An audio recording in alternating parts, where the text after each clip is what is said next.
اعوذ باللہ من الشیطان اللعین الرجیم بسم اللہ الرحمن الرحیم مشارق انوار الیقین فی اسرار امیر المومنین علیہ السلام، صفحہ نمبر 186۔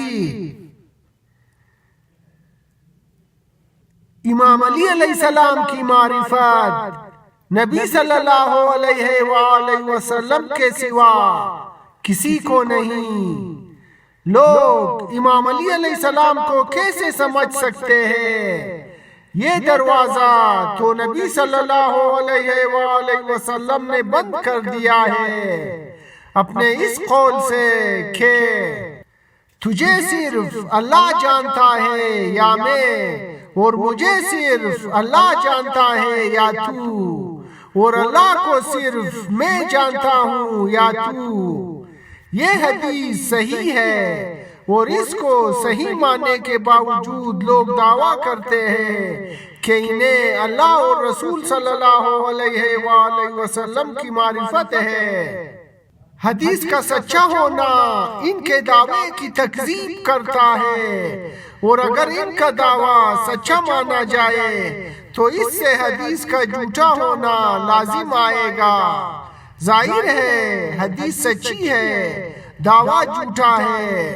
اے اللہ تو پاک ہے، ہم مانتے ہیں کہ تجھے حقیقتاً نہیں جان پائے، کیونکہ اللہ کی معرفت کی حقیقت اور اللہ کی حقیقت کی معرفت دونوں ہی انسان کے دائرہ علم و عرفان سے باہر ہے، اور یہی حال محمد صلی اللہ علیہ وآلہ وسلم اور علی علیہ السلام کی معرفت کا بھی ہے، اور اس طرف اس دوسری حدیث میں اشارہ ہے، یعنی اللہ کو اللہ کے سوائے کوئی نہیں جانتا، اور اللہ کی توحید محمد رسول اللہ صلی اللہ علیہ وآلہ وسلم کے سوائے کوئی نہیں جانتا، اور اسی طرح محمد صلی اللہ علیہ وآلہ وسلم و علی علیہ السلام کی حقیقت ہے کہ ان دونوں ہستیوں کو سوائے اللہ کے کوئی نہیں جانتا،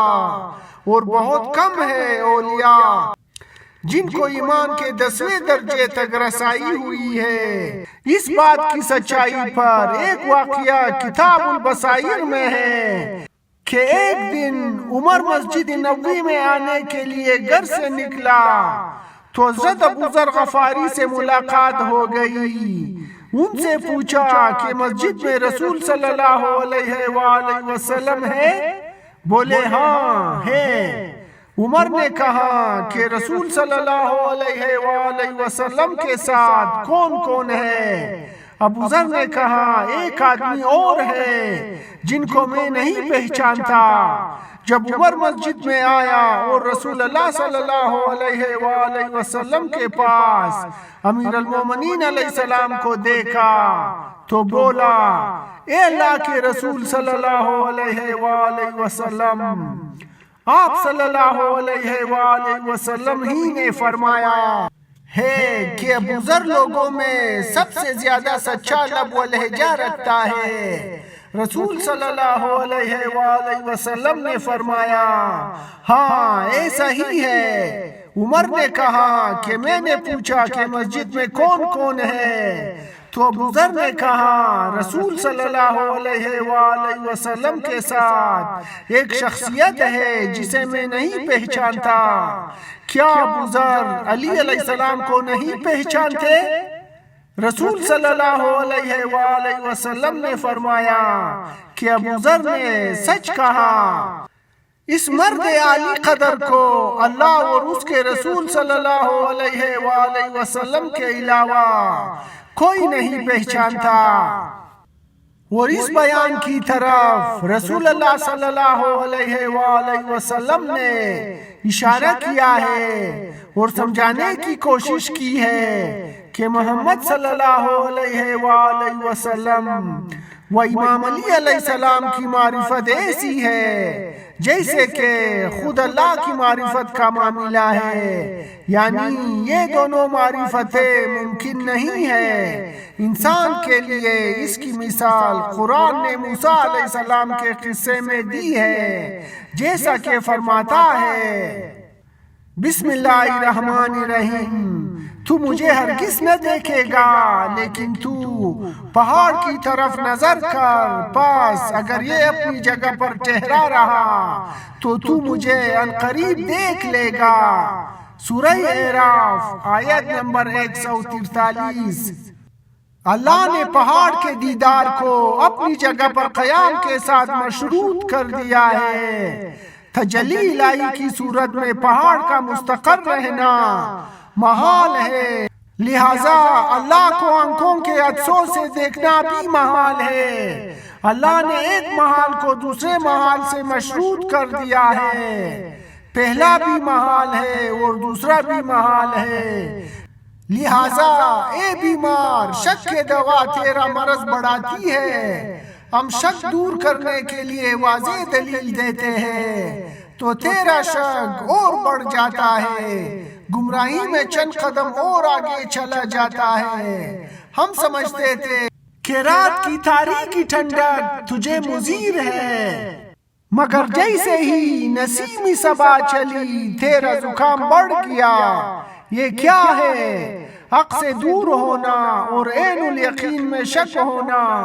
منافق کے سامنے آیات علی علیہ السلام کی تلاوت کی جائے تو وہ ابلیس کی طرح غرور تکبر سے گردن ٹیڑھی کر کے کہتا ہے میں نہیں مانتا، اور جب دعوے داران حب علی علیہ السلام کے سامنے آیت علی علیہ السلام کی تلاوت کی جاتی ہے تو وہ دھیمے لہجے میں کہتا ہے یہ تو غلو ہے۔ اب خود ہی بتاؤ اندھے اور آنکھوں والے میں کیا فرق باقی بچا؟